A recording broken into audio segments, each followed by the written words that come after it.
Hey everyone, today I'm going to show you how easy it is to create a bubble chart using aicuflow with any data set that you have.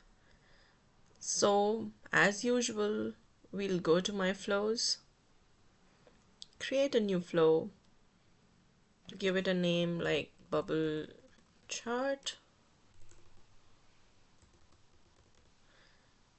and create the flow.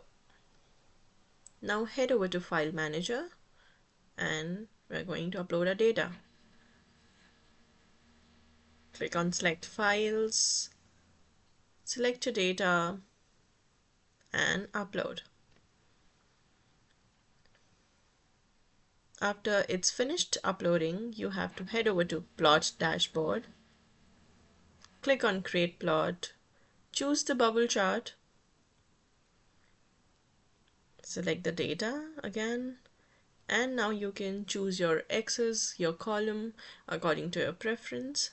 I'm quickly going to click on clicks for the bubble size.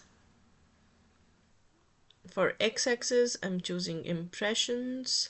For y-axis, I'm choosing engagement rate. And for the bubble column, post ID.